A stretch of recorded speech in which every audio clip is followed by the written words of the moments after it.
El viernes pasado se celebró el Día del Maestro, ayer el Día del Docente Universitario. La educación es realmente importante, tal vez es lo más importante en la vida, es la formación de futuros ciudadanos. Hoy voy a tocar el tema de la educación en el siglo XXI, ¿no?, con Juan Carlos Rivera. La intención es saber qué es lo que deben aprender nuestros hijos y cómo se les debe enseñar en el siglo XXI. Juan Carlos Rivera es especialista en la Asociación Vida y Familia y es director de un colegio y tiene una larga trayectoria docente y de análisis y de capacitaciones. Bienvenido, Juan Carlos. Gracias, Quique. Buenas noches. ¿Qué deben aprender nuestros hijos en la sociedad del siglo XXI? Pues mira, hay unas cosas que evidentemente con el tiempo, ¿no?, y con todos los conocimientos y todo eso, pueden haber variado, ¿no? Sin embargo, hay unas cosas de fundamento que aunque pasen los siglos, seguirán siendo las más importantes.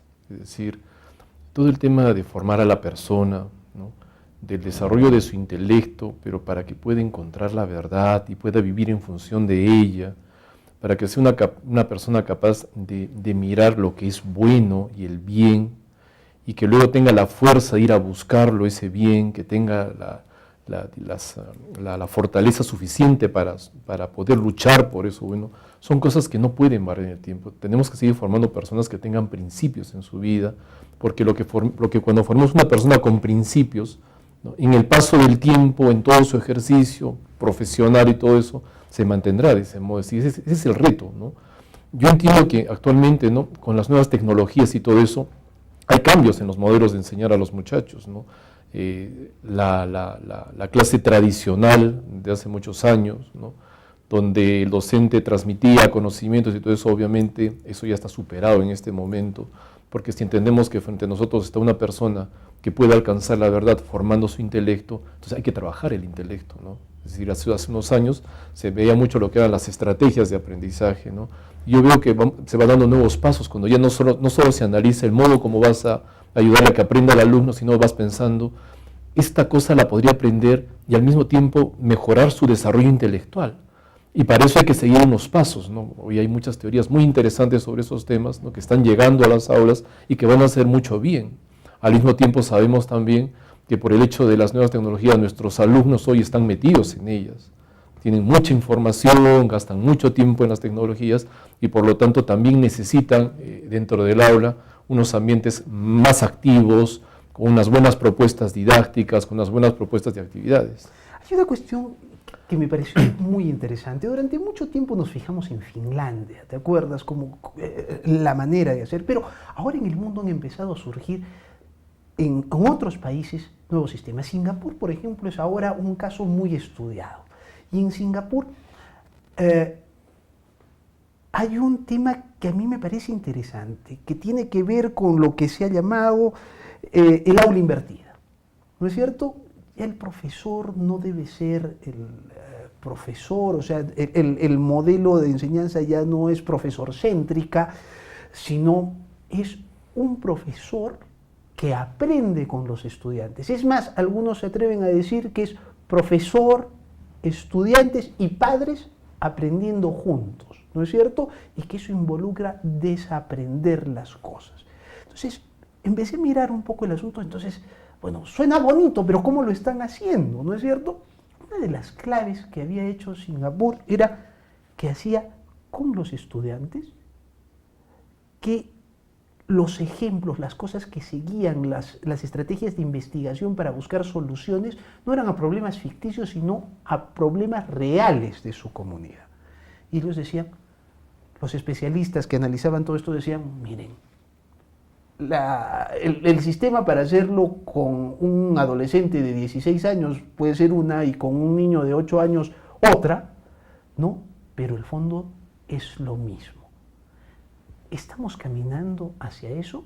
¿Podemos hacer que las escuelas empiecen ya a meterse con la comunidad a temas reales y no ser solamente cuestiones pues de imaginémonos que pasa esto? Hay realidades, ¿no?, distintas, ¿no?, sobre todo en nuestro país. Tenemos que pensar siempre que hay que hacer el gran esfuerzo de que el maestro mire más allá de la lección, más allá del aprendizaje concreto, es decir, lo que tú más o menos estás planteando aquí, que no es, nosotros tenemos que formar a la persona para que cuando se vaya del colegio, ¿no?, pueda desarrollar su vida en plenitud. ¿Y eso qué va a implicar? Va a implicar una persona que tiene que tomar decisiones. Y si a lo largo de la vida escolar, en ningún momento de los trabajos de la clase, ¿no?, el maestro ha salido de ese esquema y ha pensado, yo tengo que crear situaciones en las cuales el alumno tenga que decidir, tengan que evaluar contextos, tengan que ver posibilidades, tengan que analizar cosas. Si no vamos por esa línea, ¿no?, y solo vamos como dirigiendo demasiado las cosas dentro de lo que el maestro pretende alcanzar, ¿no?, sea unos determinadas competencias, todo eso, entonces puede ser que el rumbo no llegue a donde esperamos, ¿no? ¿Cuántas veces decimos que el mundo va avanzando a punta de la creatividad de la persona? Pero esa creatividad también tiene que nacer en el aula y para eso tienen que crearse espacios para que ocurra eso, es decir, todas las propuestas aquellas en las cuales, ¿no?, la idea sea siempre volver a mirar una persona que tiene que realizarse una vida concreta, ¿no?, y va buscando crear situaciones para que pueda darse, de acuerdo a la edad también, de acuerdo a la edad, ¿no?, entonces obviamente va a aportar mejor cuando acabe ese alumno, ¿no? Yo sigo pensando, ¿no?, que aunque hoy estamos muy interesados en todo este nuevo desarrollo, lo que tú decías, por ejemplo, las flip lessons, ¿no?, que hay gente que ahora, ¿no?, es decir, La invertida. La invertida, así que tú lo aprendes, muchas cosas ya las aprendes en tu casa, ¿no?, y lo que vas a hacer en el colegio son las aplicaciones acompañado del maestro. Dicen, ¿no?, en el actual sistema que invierte, no solo en el Perú, sino en la mayor parte del mundo, la teoría se hace en la clase y las tareas se hacen en la casa, cuando ahora las cosas van por un camino distinto. O sea, vayan, miren este video de YouTube o lean estas cosas, dedicamos un poco de tiempo a la teoría y después el desarrollo, la aplicación la hacemos en clase, donde todos aprendemos y lo hacemos en conjunto y ahí medimos las cosas, ¿no? Sí, hay cosas interesantes en ese sentido. Sin embargo, lo que yo quería decirte aquí ¿no?, es que tenemos que seguir profundizando en el análisis de esta otra potencia del ser humano que es la voluntad. Es decir, hoy, ¿no?, los grandes estudios están centrados sobre la parte intelectual, la inteligencia, y me parece muy bien, porque una sostiene a la otra, es decir, están perfectamente unidas. Pero yo creo que tenemos que seguir avanzando en el tema de cómo desarrollar, ¿no?, mejor el tema de la voluntad en las personas, porque la voluntad está asociada con esa capacidad que tenemos para ver lo que es verdaderamente bueno e ir en busca de eso. Aunque conquistarlo sea duro, aunque cueste sacrificio, todo eso, dirigirnos hacia eso, porque si no corremos el peligro de tener personas que tienen un gran intelecto, saben mucho, saben manejar muchas cosas, muy hábiles, todo eso, ¿no?, pero al momento de actuar, el fin que los puede guiar puede no ser válido. ¿Cómo educas esa voluntad? Porque la manera en que se quiere educar alguna voluntad, o se ha querido educar a lo largo de la historia humana, ha sido con sistemas prácticamente militarizados. Acá no se hace, no se puede, castigo, cosas por el estilo. Claro, ¿no? Lo que pasa es que en algún momento, ¿no?, y probablemente nuestra educación provenga de ahí, la corriente que llevó todo esto fue el conductismo, ¿no? Entonces, claro, ahí funcionaban un poco las cosas así. Pero, claro, hoy en día lo que se trata es que al ser humano, ¿no?, quieras o no, le cuesta hacer las cosas bien. El facilismo nos gana, dado en otras palabras. Nos gana el facilismo, exactamente, ¿no? Y hay que ir formando desde muy pequeños a los niños para que se vayan acostumbrando a hacer las cosas bien. Y que esto que yo voy haciendo lo vaya entendiendo, vaya comprendiendo que hay una razón que me va movilizando. La autoridad de los padres sobre los hijos cuando les piden que hagan las cosas bien, porque esa es la razón de la autoridad, es decir, yo te voy a ayudar con mi autoridad para que tú hagas las cosas bien, de tal manera que tú, habiendo recorrido el camino, en algún momento esa orden que en algún momento proviene de mí, o esa indicación provenga de ti, y estés capacitado para realizarla, ¿no? Lo bueno de todo eso es que funciona cuando la situación es adversa. A veces yo digo, ¿no?, sonreír, ser amable, todos esos temas, cuando todo está a favor, porque estás con una persona que te acaba de invitar a almorzar y ha preparado algo rico y todo eso, suena bien. Pero lo que necesitamos es una persona que más bien en situación adversa, cuando las cosas están un poco movidas, cuando hay tensión, pueda mantener ese equilibrio, pueda mantener ese temple para hacer las cosas. O que una persona cuando está cansada de un día todo eso, tenga la fuerza para llegar a su casa y ayudar un poco más. Entonces vamos viendo que hay terrenos en los cuales tenemos que ir formando a esa persona, ¿no? ¿Y de eso se se trata trata. de la escuela? Es de la familia sobre todo, pero la escuela tiene que complementar, porque las cosas cuando la familia y la escuela no van los dos de la mano en un sentido, ¿no? En verdad es muy difícil que al final tengamos una persona consolidada. Es muy difícil, ¿no? No funcionan las cosas. Tenemos que ir a una pausa. Estoy con Juan Carlos Rivera, es un especialista en educación de la Asociación en Vida y Familia, director de colegio y con una trayectoria larga en educación de jóvenes y niños. Tras la pausa pretendo tocar el tema de la libertad en la escuela. La libertad es un valor importantísimo, el que impera en el mundo real, en el mundo occidental y cristiano, para decirlo de alguna manera. Voy a ver si ese criterio de libertad debe ser manejado dentro de la escuela.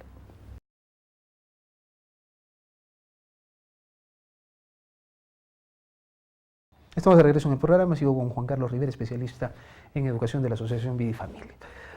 Juan Carlos, el tema de la libertad me parece muy importante. En estos momentos, la libertad es el centro del accionar de la cultura occidental, ¿no? La libertad inclusive encima de la verdad, porque ahora se habla de posverdad, o sea, las mentiras, ¿no es cierto? La posverdad es la manera moderna de decir mentiras, ¿no es cierto? Y el tema de la libertad es importantísimo, además, en sistemas democráticos como el nuestro. Yo quiero hablar de dos niveles de libertad. La libertad que llegan a tener los directores de las escuelas, por ejemplo, para manejos curriculares y esas cosas, pero también la libertad dentro de los estudiantes.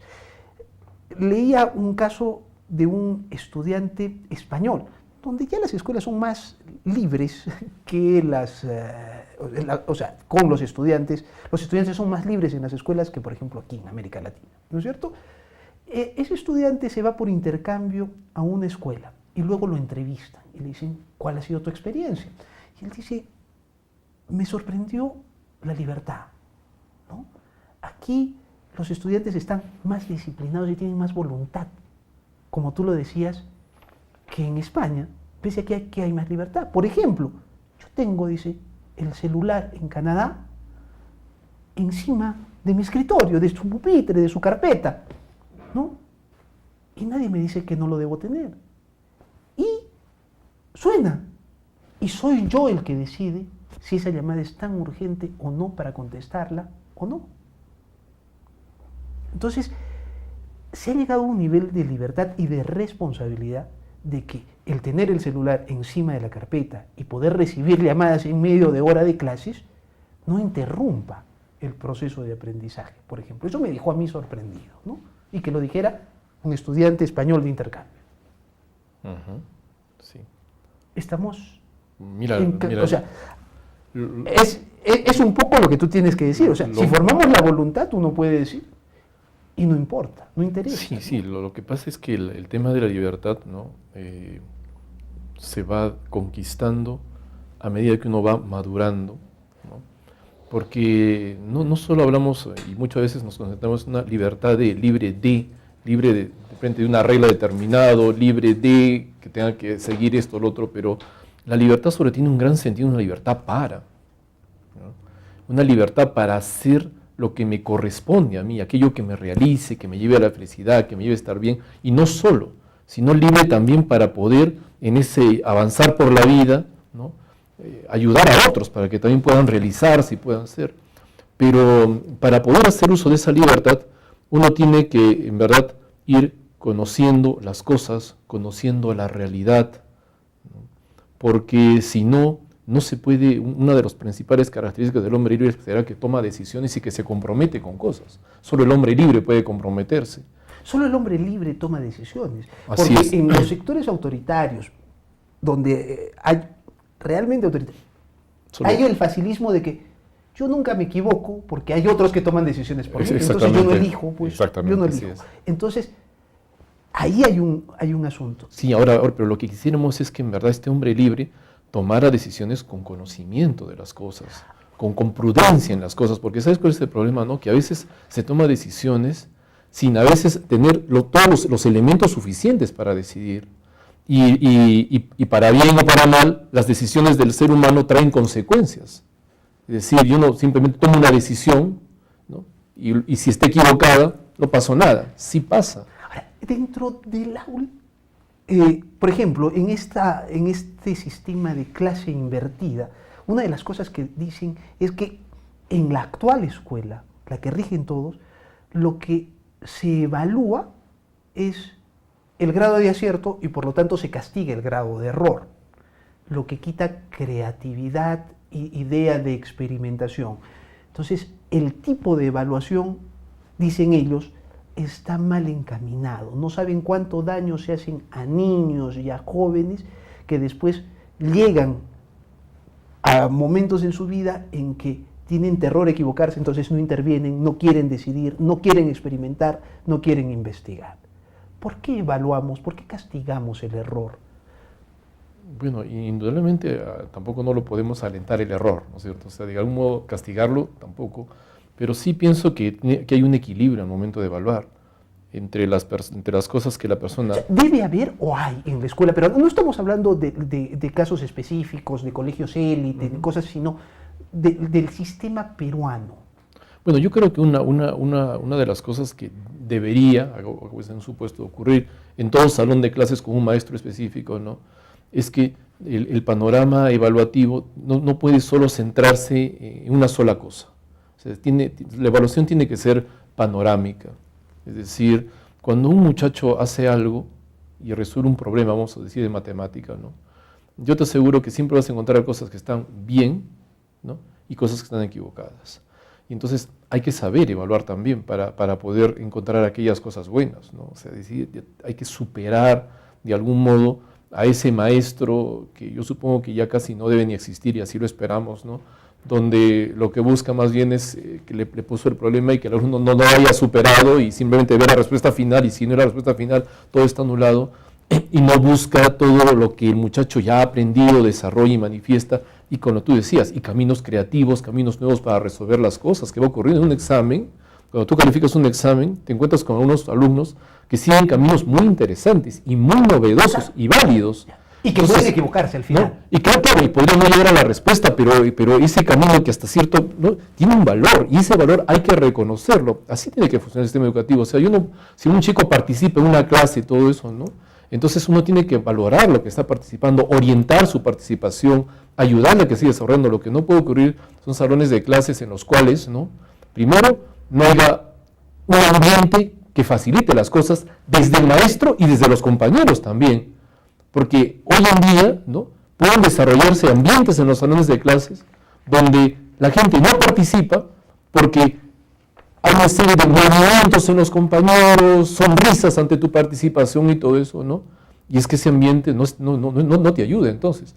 Como también puede haber maestros, ¿no? Que no ayuden. Es que es precisamente por ese ambiente de que el error es castigado. O sea, yo opino y me equivoqué, no, pues eres un idiota, ¿no?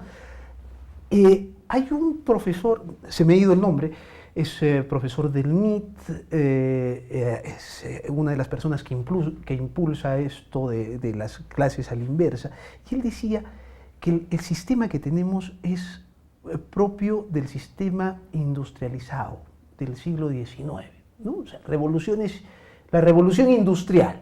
Entonces, todo se tenía que producir en masa. Entonces, en el colegio también. Y ese sistema hizo que los lentos se convirtieran en idiotas, ¿no es cierto? Entonces, tú no aprendes igual que los demás a ese mismo ritmo, eres un idiota. Entonces él decía, hay que cambiar eso. Las personas aprenden a niveles distintos, y ponía un ejemplo, decía, ¿no? Uno de los físicos más importantes que había en el mundo, que para él fue premio Nobel de 1923, fue él y habló con su asistente y le dijo, ¿y cómo era? Y él le dijo, era muy lento para trabajar, pero cuando entendía algo, lo entendía de verdad. ¿No sí, es cierto? yo creo que en el fondo de esa afirmación, ¿sabes qué está? Está el tema de un maestro que cuando está frente a sus alumnos ha entendido que son personas que tienen un enorme potencial y que toda su labor de maestro es poder desarrollar ese potencial y encontrar los caminos. Acá no se trata de haber cumplido con la programación ni de dictar la lección, terminar y evaluar. No se trata de eso la educación. La educación se trata de tener la ilusión de que todas estas personas puedan desarrollarse, puedan crecer, puedan desplegar todas las cosas maravillosas que tienen, y ahí es donde hay distintos ritmos de aprendizaje. Pero ya uno va conociendo, porque si no hay conocimiento en el aula, si no conoce a la persona, ¿no? Esa educación no la entiendo mucho. Conocer, porque es el encuentro de dos personas, en verdad. No es el encuentro de una persona con un grupo anónimo. Es el encuentro de una persona con otras personas, una a una. Y entonces cuando tú empiezas a conocer a tu alumno y vas viendo que este camina un poquito, pero eso que ha caminado es muy valioso, que este puede hacer un poco más, entonces eso cambia totalmente el panorama de desarrollo de ese salón de clases. Porque los criterios evaluativos también. Y el criterio, pero no solo eso, te voy a decir una cosa aquí, que no, el alumno lee eso en el maestro. Cuando el alumno lee en su maestro, que su maestro, como va dirigiendo las cosas, es porque confía que él puede crecer, ese alumno desarrolla confianza en su maestro y se decide a crecer.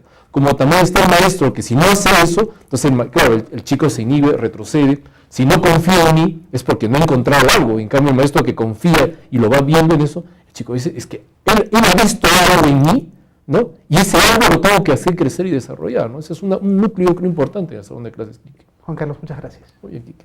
Juan Carlos Rivera, especialista de la Asociación Vida y Familia en temas de educación. Recordemos, es importante lo que acaba de decir Juan Carlos, porque un maestro puede matar una generación. Nos vamos a una pausa. No, ya no una pausa, nos despedimos, nos reencontramos mañana en modo avión. Quique.